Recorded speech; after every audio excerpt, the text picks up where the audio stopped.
I'll kick your ass.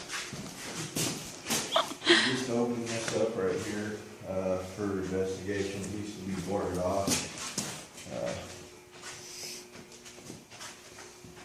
Light on right here.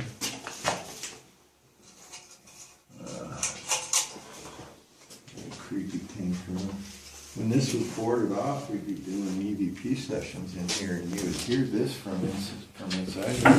You know, when you're taking them off, it would be banging in here all over the place, and helping it out nothing.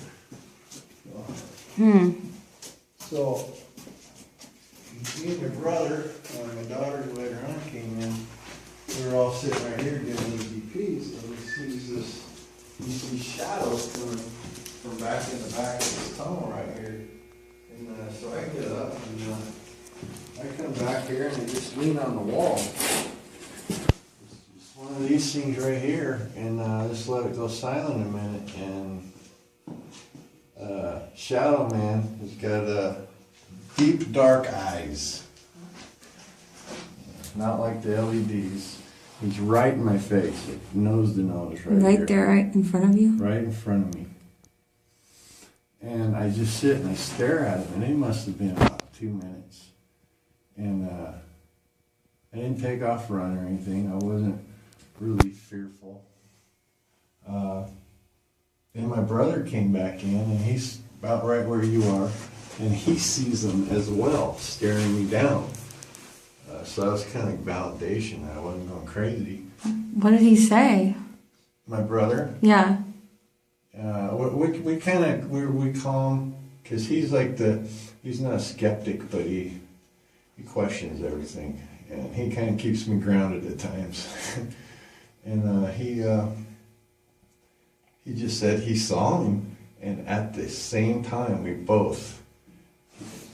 he flew up on the ceiling and back into that corner right here. We both saw him sitting there looking at him, and his face materialized into this gray, just a frail, wrinkly old man for a split second, and then he kind of materialized, went away, and I came back out here, and 3 times in my life I get this feeling that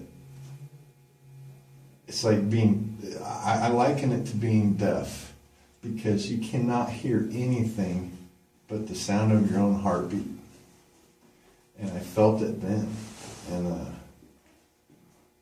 I felt it again later on that night when I came back in here, and it's I think what is it? He was trying to envelop me. Kind of, I guess you could say it's some sort of a possession taking me over, but completely deaf. I couldn't hear anything but my own heartbeat, and I let it happen for just a little bit, and then I got up and I walked out, and I just got this feeling of mellow the rest of the night. I'm just whatever, you know. But I think that he likes being this big, dark, tall, menacing person, ghost, and telling people to get out just because he wants to be left alone. I don't really think he's evil. Like I said, he's a frail old man that doesn't want all this action in his building. Don't know why he doesn't want to leave.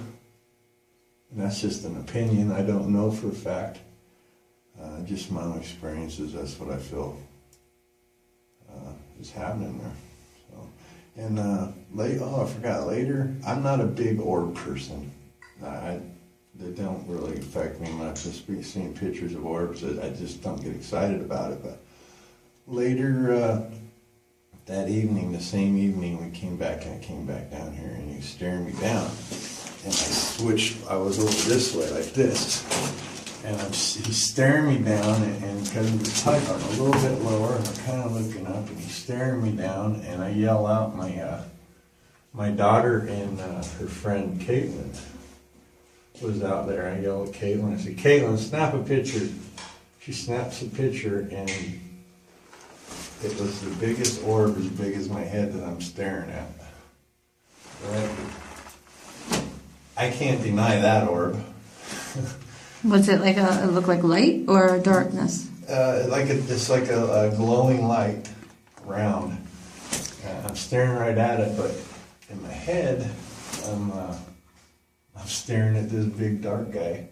In the time when you felt like it was you were deaf for a moment and being enveloped, you still weren't afraid?